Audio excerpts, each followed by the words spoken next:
Shalom, shalom. First and foremost, we want to give all praises, honor, and glory to the Most High God, Yahweh, by Hashem Hamashiach Yahushua. This is Through the Spirit, number 47. We're trying to get it all the way to 100. So the water for everybody that's been tuning in, getting edified through the Spirit. Today, we're not going to be on here too long. I sent Aharon the link, but it was kind of short notice. So I am not expecting Aharon to get on. What I am expecting to do is to go over some of the stuff that I was reading this morning and kind of just break bread through the Spirit. So, you know, and instead of reading it on my Bible, I'll pull it up on the video on the screen. And we kind of just going to jump into some wisdom, some day-to-day wisdom that you can apply to your life immediately. So, as y'all know, Sirach is one of my favorite books in the scriptures. Let's go. What should I use? Should I use that G&T joint? Let's see. Apocrypha.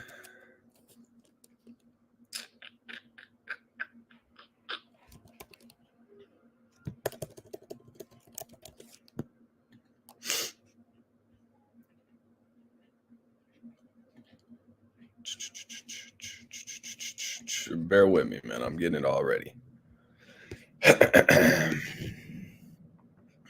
What I ended up reading was like Sirach 41. Let's see.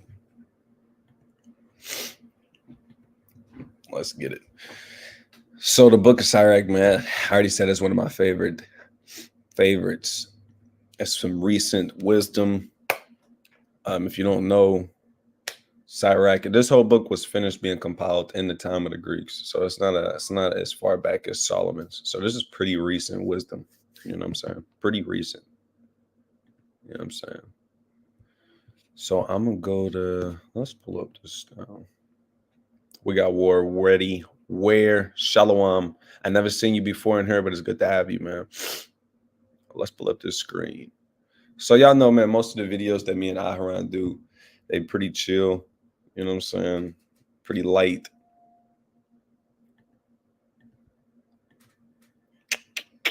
Let's do it this way.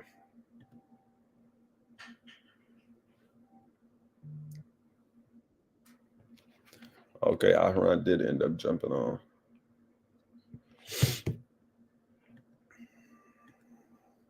Yo. Shalom, Mike.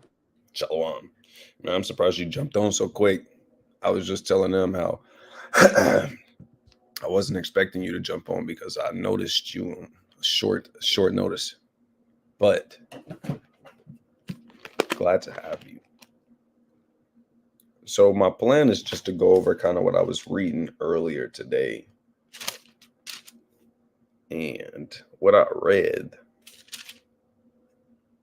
was Sirach 41 and 42. But what I think I'm going to do, I mean, I guess I could read the whole thing. I could do it. But I really wanted to go over the things that you should be ashamed of and the things that you should not be ashamed of. So I could just jump right into it.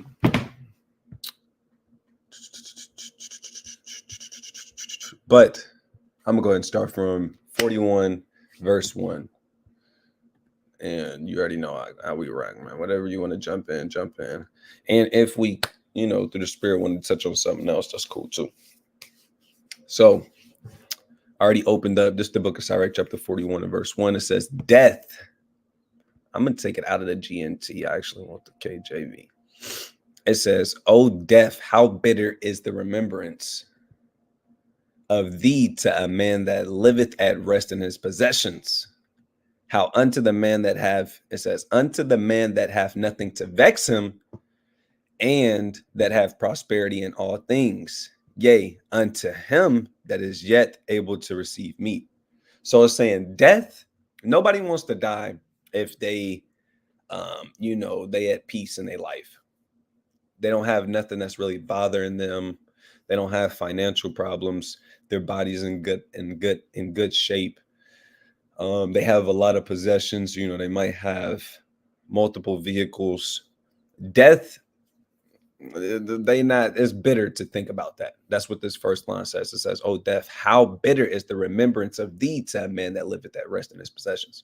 So if a man has everything he wants and needs, he don't want to think about dying. He got everything he wants. He's enjoying it. It says, "Oh death, acceptable is thy sentence unto the needy." So if you poor, sometimes people be like, man, they'd be finished with life. I'm over this and I don't care about dying. Life ain't never been good to me. It says, "And unto him whose strength faileth, and that is now in the last age, and is vexed with all things, and to him that despaireth and hath lost patience."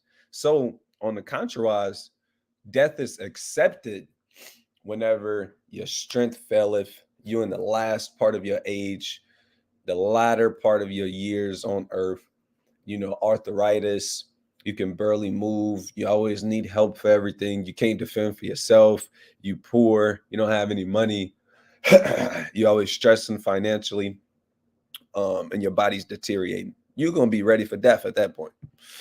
It says, "Fear not the sentence of death," right? This is a beautiful thing, right? This is a beautiful thing. "Fear not the sentence of death. Remember that them that have been before thee and that come after, for this is the sentence of the Lord over all flesh."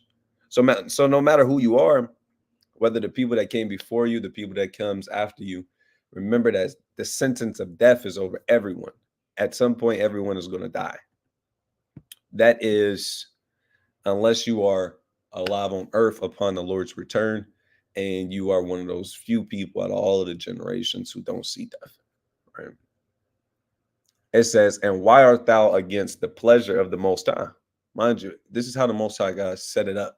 So you don't want to be foolish to not, you want to make sure you understand that the Most High designed it this way for a reason.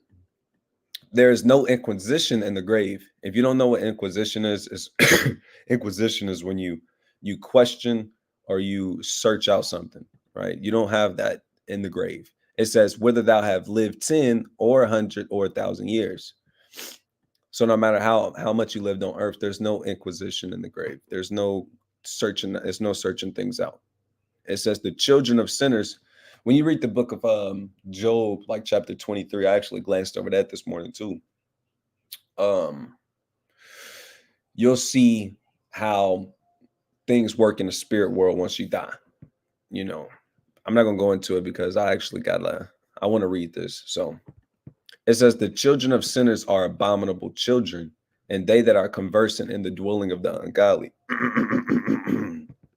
So the people on earth that are sinners, it says they are abominable, meaning they're disgusting, they're filthy. And that what they do, they're conversant. They're conversant means they're constantly dealing with the ungodly things that's happening. So if you find yourself constantly dealing with ungodly things, sin, then look, man, now you an abominable child. It says, "The inheritance of sinners, children shall perish in their prosperity. Their prosperity shall have a perpetual reproach." It says, "The children will complain of an ungodly father because they shall be reproached for his sake." So if you have, what's a good example of this? Like sometimes it's another, I think that's Sirach 23. Let me check, 23 or 27. Talks about a woman leaving her marriage and bringing in child by another man. And it's not good. 23 and 23. I'll just read it. It says, Sirach 23 and 23. I'll start at 22. Thus shall it go also with the wife that leaveth her husband and bringeth in an heir by another. First, she have disobeyed the law of the Most High, and secondly, she have trespassed against her own husband. Thirdly, she have played the whore and adultery and brought in children by another man. So this woman, she stepped out of her marriage. She had sex with another man. She committed adultery, and she had a child by that man. And it's breaking down to you all of the ways she transgressed. She transgressed the Most High God. She transgressed her husband. And they telling her she a damn whore. She an adulterer. It says, "She shall be brought out into the congregation, and inquisition shall be made of her children. So they're going to search out the matter. It says, her children shall not take root, and her branches shall bring forth no fruit. She shall leave her memory to be cursed, and her reproach shall be blotted out. So everything about this woman is going to be cursed. She's going to be the woman known as the whore. She's an adulteress. She's going to have a bad name, right? A bad name is not good. You want to have a good name because your works is constantly following you. I mean, at your job, from employer to employer. Even if you own a business, your name follows you. Your reputation matters. That's why people are always asking for a resume. For them high-end jobs that you get paid a good salary, a good amount of money, they want to see a resume. They want to hear from your previous employer and a previous employer before that. Your name follows you even on a carnal level when you're trying to get a job. On a spiritual level, your name followed you. In the ancient world, your name followed you. What kind of man you was, what kind of woman you was, right? I'll grab another precept. Let's see if I got it in my mind still. I think it's Proverbs 11. It's about a child. Proverbs 11 and verse. Yikes. Bear with me. 11 and. Okay, let me try and remember. 11, maybe 21. No.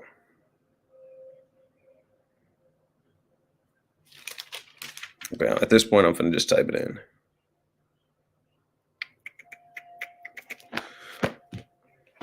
Let me type it in real quick.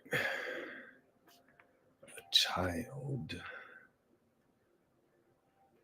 Let's see.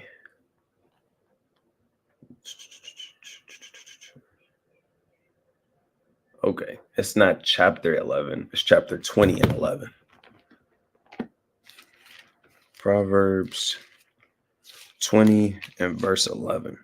It says, even a child is known by his doings, whether his work be pure and whether it be right. So even the child is known by their doings, his works, his actions, how he carries himself, his demeanor, his spirit. A child is known by them things.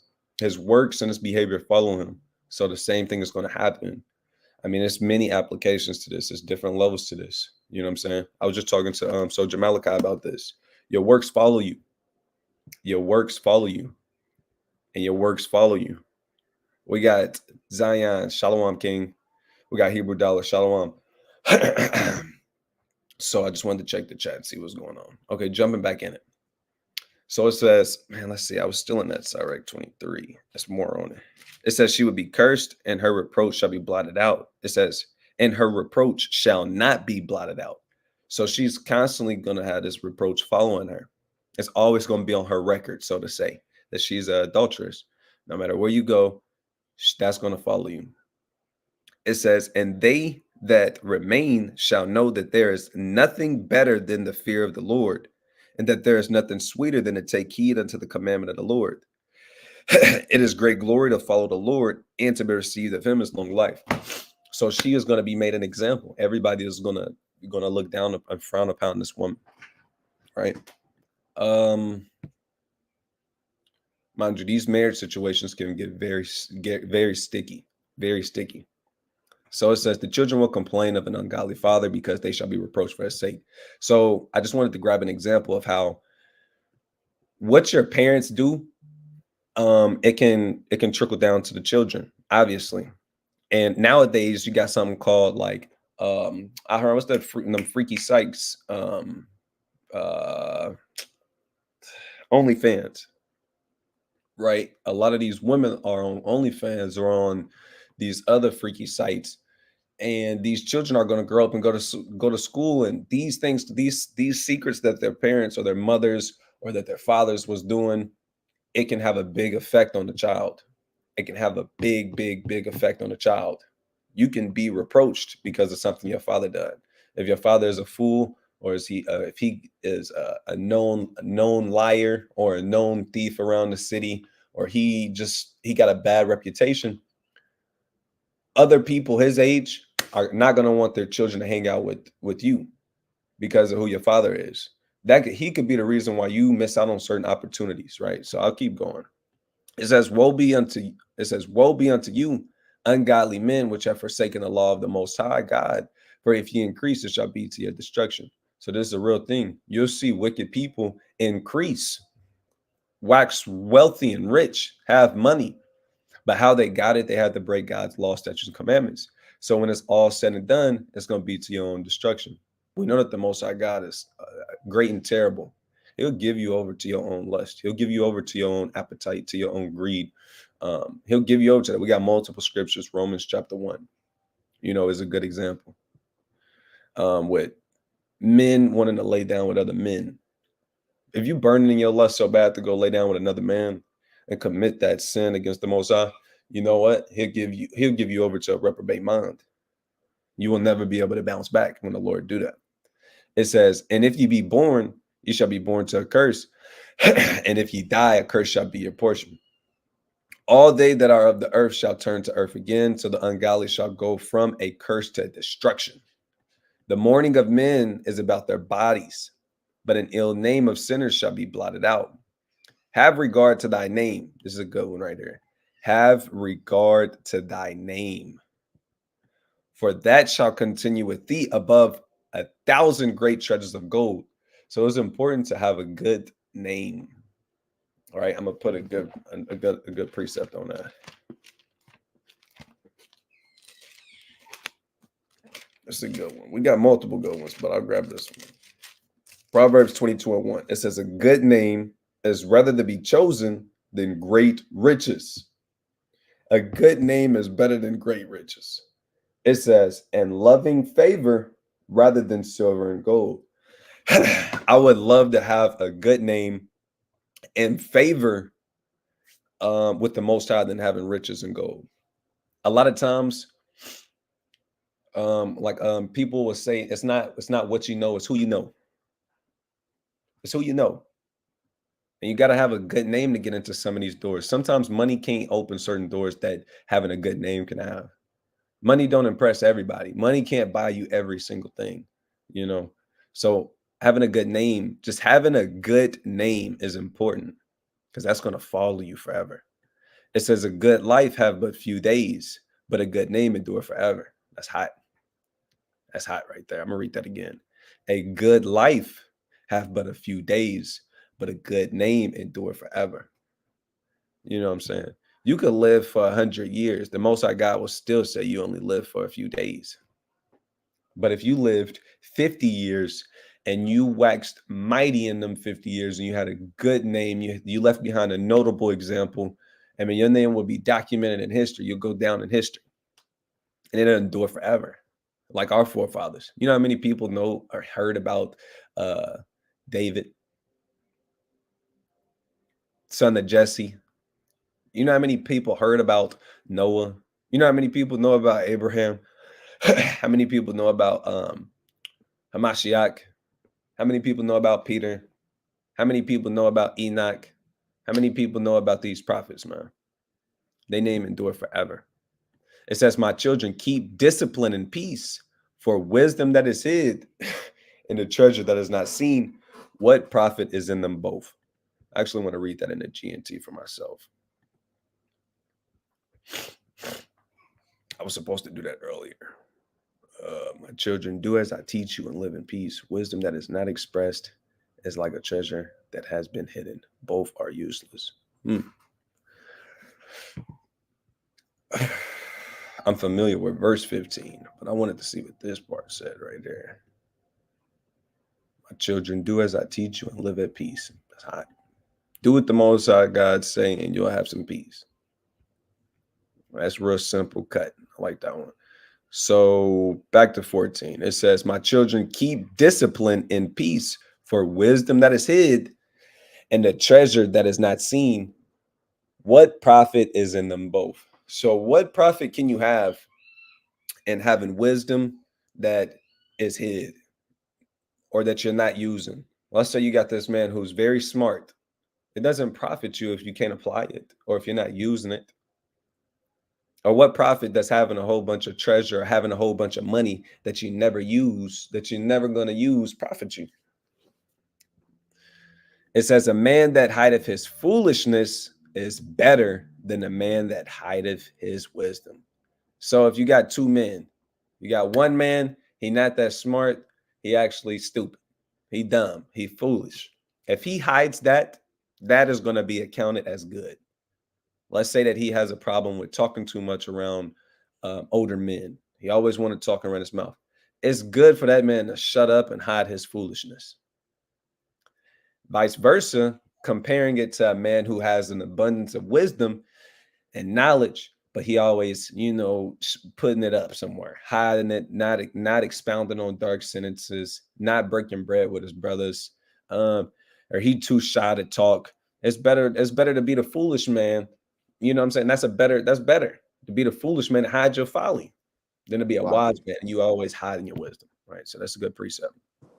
It says, therefore be like a, shamefaced. Yo, go ahead. it's like it's like a man being around, friends and family, and they have problems, and he has the solutions. He can give counsel. He has all the answers, but he kind of don't give nobody no help. Mm. He got the wisdom.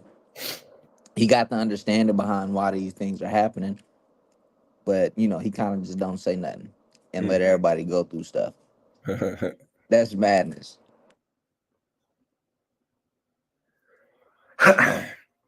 God, we got REA, Shalom King. Money can't buy wisdom or integrity. Both you need, Khan. All praise to the Most High, Yahweh Shah. It says, Salakia, can you elaborate on what that means? The child won't take root. I don't know if I can show you an exact precept on what that exactly means, but I could speculate. Aharon, do you got anything on that? Um, is she referring to that Sarek you read earlier? Yeah. What was that again? Sarek what? 20 and what? I want to say it was 23 and 23. All right. All right, I'm finna read it. Okay. I'm gonna try and be more. Let me see. Oh, 23 and 25. yeah. Her child shall not take root, and her branches shall bring forth no fruit. Um, I think I'll tell you what I speculate from. When it says yeah. take root, I immediately think of a tree. And when it says the branches and her branches shall bring forth no fruit, I immediately think of a fruit tree, right? She is used as the similitude is a tree taking roots. I think of like your children coming through after you bearing fruit. They're not gonna wax mighty because they children of adultery. They're not gonna bear good fruit. They're not gonna wax mighty. And at some point they're gonna get cut off. They're gonna get cut down. That's what I think of. I think this is going back to the curses that we see before Deuteronomy chapter 28. What, Leviticus 26? 20, no, Deuteronomy 27. Okay. When all the people that got round together and says, let me see.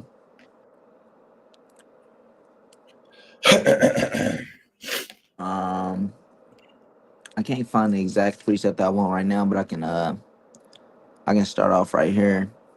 Cursed be the man that maketh the graven or molten image, an abomination unto the Lord, the work of the hands of the craftsman, and putteth it in the secret place, and all the people shall answer and say, Amen.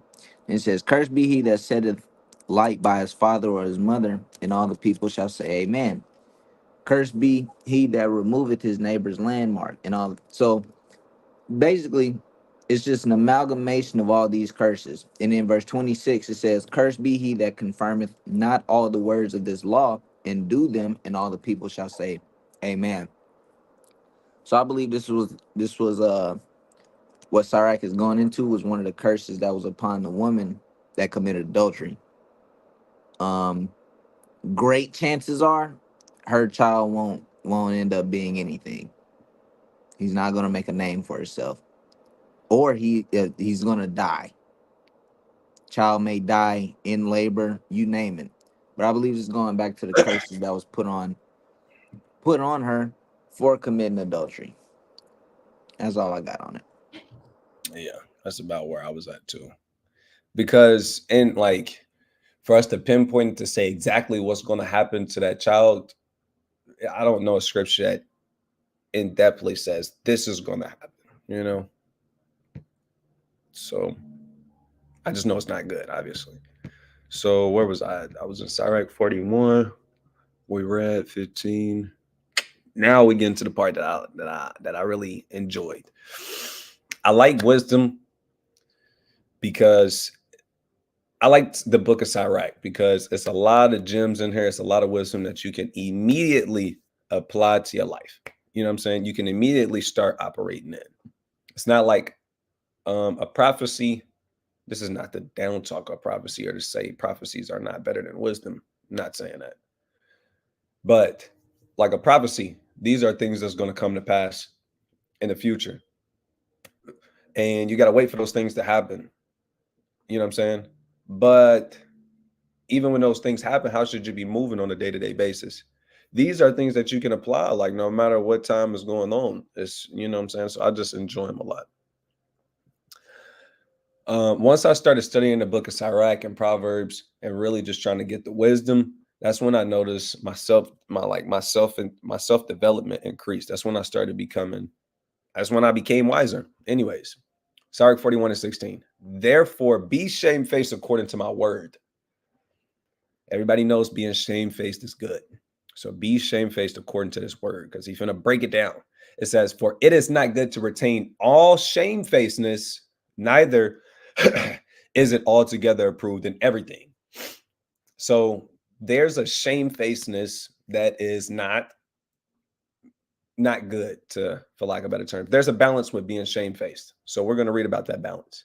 It says, be ashamed of whoredom before father and mother, and of a lie before a prince and a mighty man.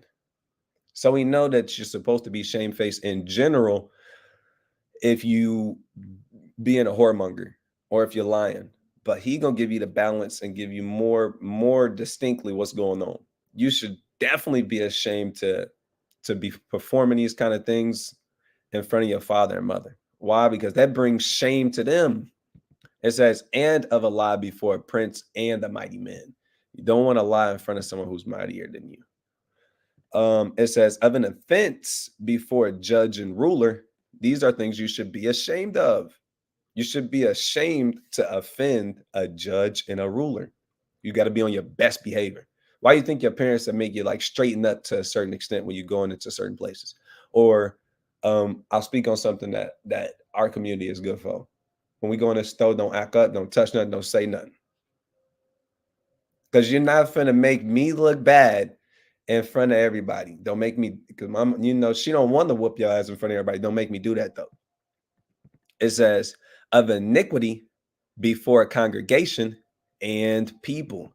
So these are things you should be ashamed of unjust dealing before thy partner and friend. So imagine me and Aharon, my my best friend, right? He a brother to me. Imagine me doing some super grimy stuff in front of him. Aharon might look at me and be like, he'll look at me different. I would lose trust from Aharon. I could lose respect in Aharon's eyes. I should be ashamed to deal unjustly. You know what I'm saying? It says, and of theft in regard of the place where thou sojournest. Now, this is a good one. Now, when I read this, I said, man, this got Jake written all over it, man. We always say this. What we always say, Aharon, don't bite the hand that what? Don't bite the hand that feeds you. Exactly. That's all this is breaking down.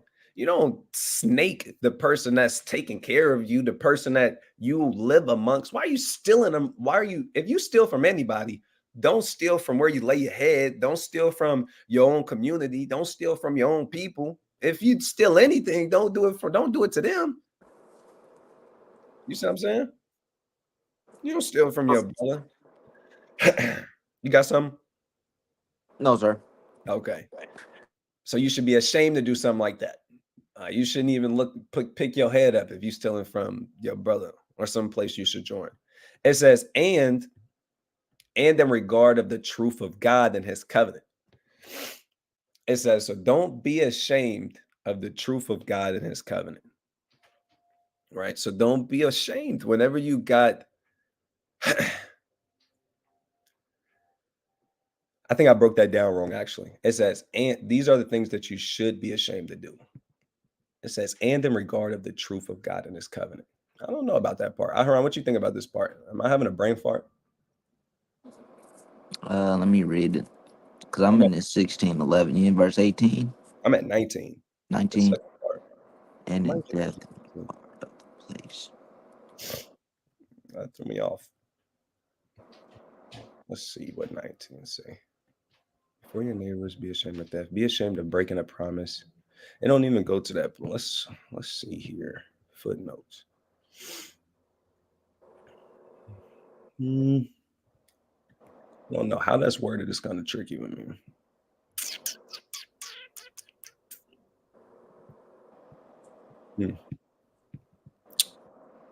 Oh, Yeah, I ain't gotten to that yet. I don't know about that one. I just don't, because right now we're going over the things you should be ashamed of, and how that part of the verse is worded. So you should be ashamed to steal in the place where you live, and you should be ashamed in regard of the truth of God. Maybe they're saying you should be ashamed because that's not that's you breaking God's covenant. That's you breaking his commandments. Maybe that's what they're saying. Could be. Because keep reading. It says, and to lean with thine elbow upon the meat, and of scorning to give and take. I get this. The next part, a lot of people, it's bad manners to while you eating to have your elbows on the table. I even heard that before the truth. I heard that before the truth. It's not. It's like you being, like you giving your. It's like it's just bad manners. Like you too hungry, you too greedy. Like you should not be at the table acting like an animal. You know what I'm saying? I believe that's what that's saying. Is that what you get from and to lean with thine elbow upon the meat? Yeah. And then it says, and of scorning to give and take. So, yeah, I was saying that to say you probably onto something when you says, and in regard of the truth of God and his covenant. Like, Right. you know, And the G and T where it says scorning and something to give and take. It says of stinginess when you are asked for something. That's kind of hot. We're gonna keep going though with the KJV. Verse 20. Okay, cool. Verse 20. It says, and of silence before them that salute thee. So you should be ashamed if someone walks up to you and salute thee or talk to you, bless you, bid you farewell, anything of that nature, and you kind of just not even speaking. That's disrespectful. You should be ashamed to do that. He is Shalom Yahushua Rakatah, and you don't even say nothing back. You should be ashamed. It says, and to look upon a harlot. So you don't want to be at the damn harlot house, the strip club. You know, you should be ashamed to even be in a place like that. It says, and to turn away thy face from thy kinsman. So if you see your kinsman needing help, a sincere brother who needs help, you should be ashamed to turn away your face and ignore him and not help him. You should be ashamed. And I've done that before. Like like one of the things I try to do is if I see a car that's broke down on the highway, I believe this is in the law. Like if you see like it don't say car, of course, it say like your brother being on the wayside of some sort and he might have a problem with his chariot or something. If it's your brother, you're supposed to check on him, see what you can help with before you just drive right past. You know what I'm saying? So I try and make it an effort, like whenever I see a car on the side of the road, to make sure, like if it's a either might, I'm gonna keep going. But if it's a brother, I'm gonna try and stop. A lot of times it'll be something that you can help with. If it ain't something you can help with, then it's like, bro, I can't help. I can't help. I can't buy you a whole new engine. You know what I'm saying? But if it's like, hey, bro, I ran out of gas. I didn't know, like my gas meter. Sometimes brothers' gas meter be messed up. and they thought they had more gas than they thought. Bro, you think you can? Some stuff like, you never know. They might just need to use your phone. They might not need you to fix the damn car. They might just be like, bro, I need to make a phone call so where I can this, that, and the third, or do you got a phone charger? You never know. But in a situation like that, you should try and help. You know what I'm saying? I believe that's in the law. You know what I'm talking about, Aaron? Say it one more time. Like if your brother is on the side of the road helping him. I want to say it's Exodus 23. Oh, when you're talking about if you see a neighbor's ox or ass in the ditch type deal. Yeah, that's exactly what.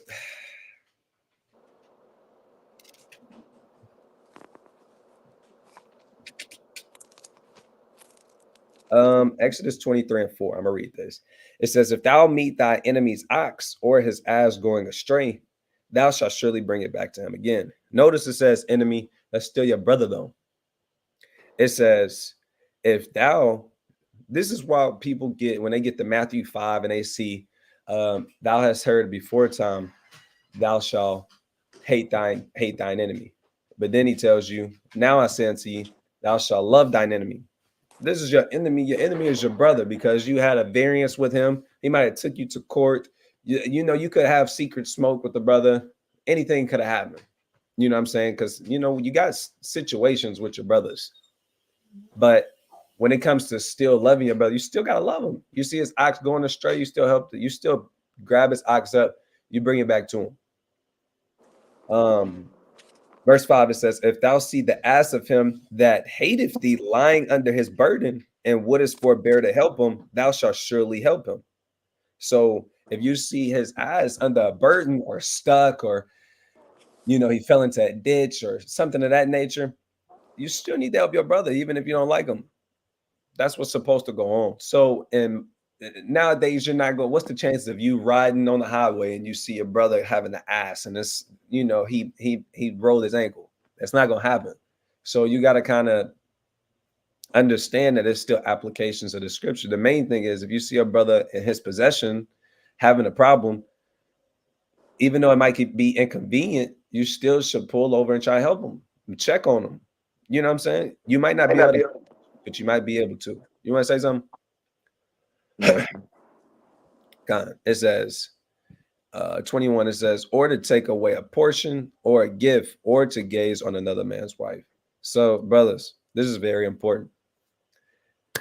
You do not want to be the brother who looking at another brother's wife. That's a sure way to get your spirit taken. You know what I'm saying? The Most High do not play about that. The Lord do not play about that. Hey, brothers do not play about that. We got laws surrounded around jealousy. You know what I'm saying? We got for men, we got laws surrounded around if you lay with his wife, you die. We got laws, we got Hamashiach teaching if you lusting after another man's wife, you already committed adultery and you're already guilty of it. So take this serious. Don't gaze upon another man's wife, bro. Don't gaze. Brothers, check your spirit, check your heart. If you can't handle yourself in this setting, don't put yourself in it because you're gonna earn yourself a blot. It says, don't be over busy with his maid. Mind you, in ancient times, brothers would have handmaids. And then let's say it's a brother named Jay, right? And I got maids, handmaids, and he like, hey, bro, can I, I need an extra hand with this. Do you mind if I use, your handmaid? And next thing you know, he kind of always asking, can he use my handmaid, this particular one? And he kind of, that you should be ashamed to do that. You should be ashamed.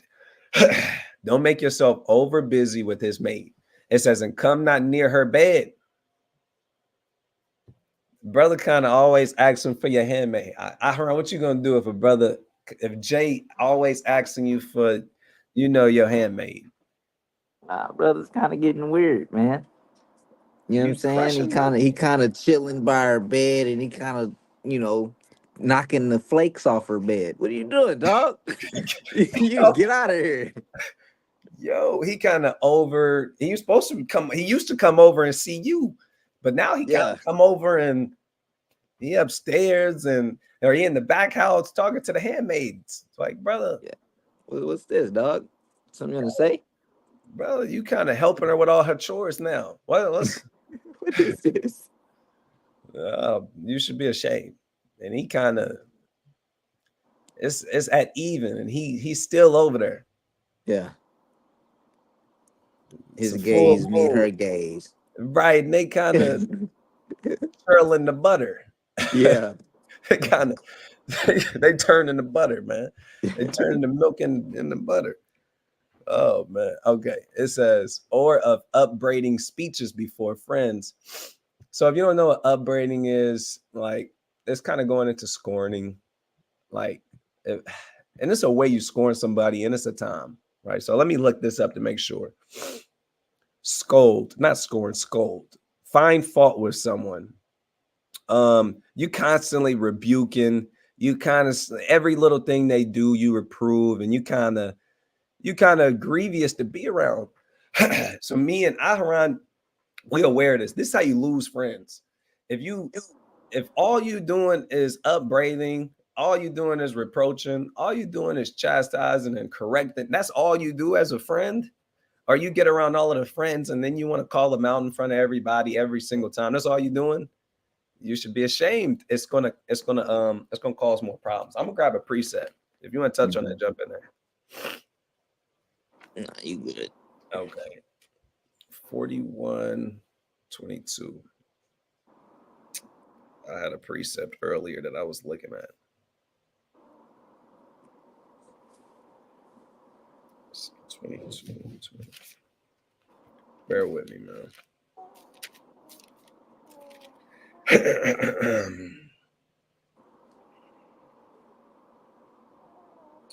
Man, it was another one I seen earlier. It was good too. Yeah, it was good.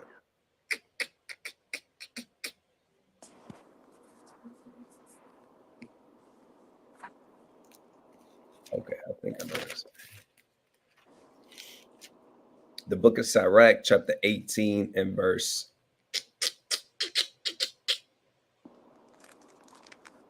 18. 18 and 18. It says, a fool will upbraid churlishly, and the gift of the envious consumeth the eyes. So the first part is what I wanted to touch on. It says, a fool will scold churlishly, like rudely. Whenever you look up the word churlish, let's look it up real quick. Everything got a balance, right? Does this mean you can't upbraid? Does this mean you can't correct? No, it doesn't mean that. But it says a fool upbraideth churlishly. Churlish, it goes into, let's see. I don't really like this definition. They could have did better.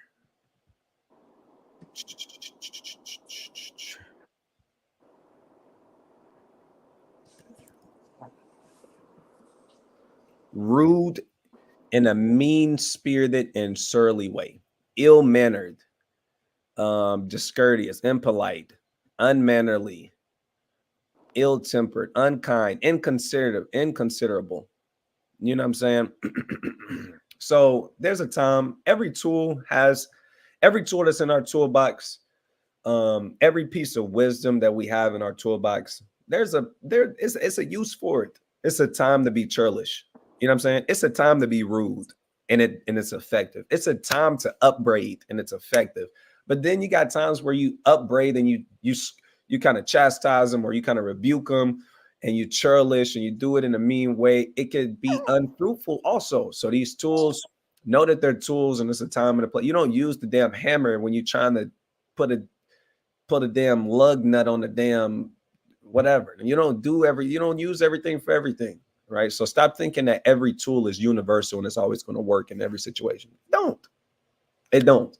Wisdom is very fluent, and for you to be able to, you gotta know the times. You gotta be circumspect. So, anyways, be careful of upbraiding speeches before friends. Mind you, a lot of times when people come into the truth, they're doing a lot of upbraiding, a lot of scolding, a lot of correcting, and it's going to be hard if the person you scolding and correcting, and like if they, that could be a friend that y'all could have been friends for years, And then you come into the truth, it's been 2 months, and you think you can come to your friend that you have for years with that kind of energy out of the blue.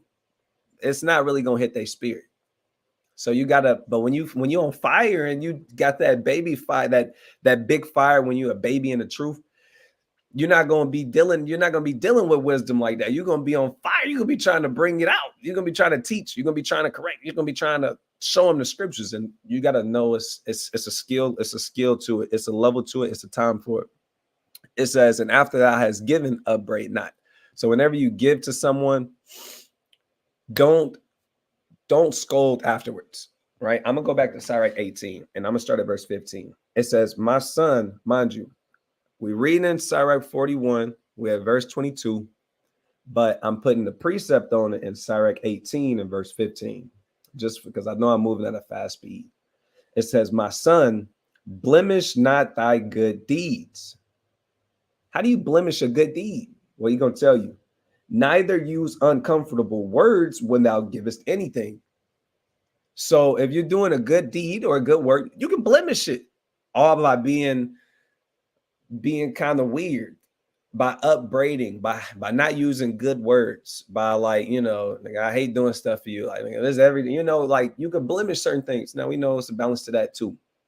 It says, shall not the dew assuage the heat? So is a word better than a gift. Lo, it is not a word better. It says, lo, is not a word better than a gift, but both are with a gracious man. So he kind of putting you up on more game. That's more wisdom. A good word is better than a gift. Words can be more weighty and they can have a long lasting effect more than a gift. But when you're dealing with a gracious man, he'll come with both. He'll give you a gift and a good word. It says, lo, verse 18, a fool will upbraid churlishly, and a gift of the envious consumeth the eyes. So that first part again, we made it back to it. It says a fool will upbraid churlishly. So a fool, he will correct or scold, and he'll do it in a rude way. Whenever you correct somebody, you don't gotta be mean all the time. It's already hard to take for people to take correction. Why not give it to them in a way that they're able to accept it? You know what I'm saying? Because if you don't, now people got an excuse not to take the correction. So this is why I love wisdom. It's very intricate. It's different levels to it. And you got to know what your goal is. I'm very goal oriented. That's what I be teaching people that I'm around. Well, sometimes people won't know what course of action to take, or how they want to deal with a situation, or how they want to deal with a sister, or how they want to deal with a brother, or what words do they say? They don't know what to say. Take a step back from all of the intricacies and look at the overview. What's your main goal? My main goal is to have a good relationship with this person. We're not in a good place, but my main goal, I want to make sure we had a falling out. I want to repair that. That's my main goal. Now, once you take note of your main goal, you'll know better what little words or what things you can say because you got your overview. You got your overview. My main goal is to fix this. Start there. Tell that to the person. Look, I know we got a lot of stuff going on. I know that I offended you. I know that I did this, but I want you to know I sincerely want to fix this, and I don't want you to feel like I don't care. Our relationship means a lot to me. That right there already is going to sound good because why? It's the truth. The truth is you want to fix it. So the truth is always strong, man. So anyways, moving on. Verse 23, or of iterating and speaking again, which thou hast heard. So you don't want to be a talebearer. You don't want to be telling people everything that you heard. It's not good. You should be ashamed to do that. It says, and of revealing of secrets. You don't want to reveal people's secrets, especially if they say, hey, bro, don't tell this to nobody. You don't want to be all in other people's business, airing it around the town, airing it to this person, airing it to this person. You know what I'm saying? Mind you, there's a balance because when I went Malachi, he'd do something that's funny. He don't want me to tell nobody, but it's a joke. It's not no real thing. It's like, I'm not, bro. I got to tell Aharon, bro, because why you do that? Like, he'll say some funny stuff. And I like, bro, I can't wait to tell Aharon this one, bro. You ain't gonna know, man. This is gonna be hilarious. you know, but if it's something serious and this is some personal stuff that's going on with Malachi, I wouldn't go around telling everybody. Anyways, verse 24, it says, so shalt thou be truly shamefaced and find favor before all men. So just these few verses from verse 16 down to the last part of 23, 16 to 23. If you start implementing these in your day-to-day life, you start being ashamed of doing these things. And if you do slip up and do one of these things, you actually ashamed. It says you shall truly be shamefaced. And guess what? You're going to find favor before all men. You're going to find favor. I actually want to look this up for myself. Favor. I know it's probably multiple. Yeah. I like this one. It says approval, support, or liking for someone or something. So if you want people to like you, or you want people to support you, or things of that ballpark, try shamefacedness. Add being shamefaced to your bag. You don't ever want to be around someone who's shameless. You know what I'm saying? You're just shameless. You don't care about anything you do, how people see you. Right. So that was a quick little breakdown, man. Maybe next week or maybe throughout the week, we can jump into Sirach 42. If you never read Sirach 42, 42 is going to give you the other thing, the balance. Let's see here. Real quick. Let me jump over here real quick. Sirach 42. So 42 and 1, it says, of these things be not thou ashamed. So in Sirach 41 and verse 16, it starts talking about the things you should be ashamed of. The top of 42, it starts out telling you the things you should not be ashamed of, right? So it's a good balance. It's going to help you walk in wisdom and have a good balance. So I was thinking about going over this, but I'm going to save that for another time, for another lesson, man. Lord willing, somebody was edified. I'm checking out the chat real quick. We got Officer Tahwan, my young Shalom King. It says many people leave their manner. See, that's old school. They ain't going to let you do that. Nowadays, you know, you can do whatever you want.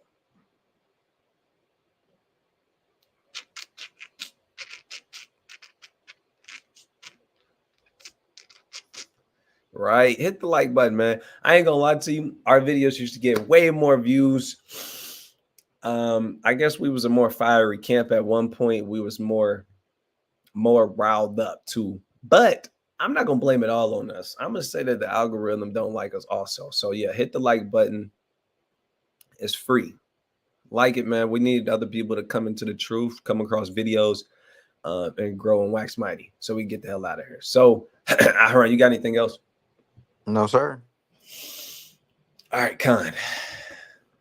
So with that, first we're gonna say Tawada to y'all, man. We appreciate y'all coming in, spending some time with us, getting that daily bread, waxing mightier and mightier, being diligent, especially Hebrew daughter. She on every single video. I don't know how you watch so many videos, man. At this point, we need to see you in person. Just take a flight out and come meet us in person, man. All right, and with that, we're gonna give all praises, honor, and glory to the Most High God, Yahweh, by Hashem, Hamashiach, Yahweh Shah. Until next time, Shalom. Shalom.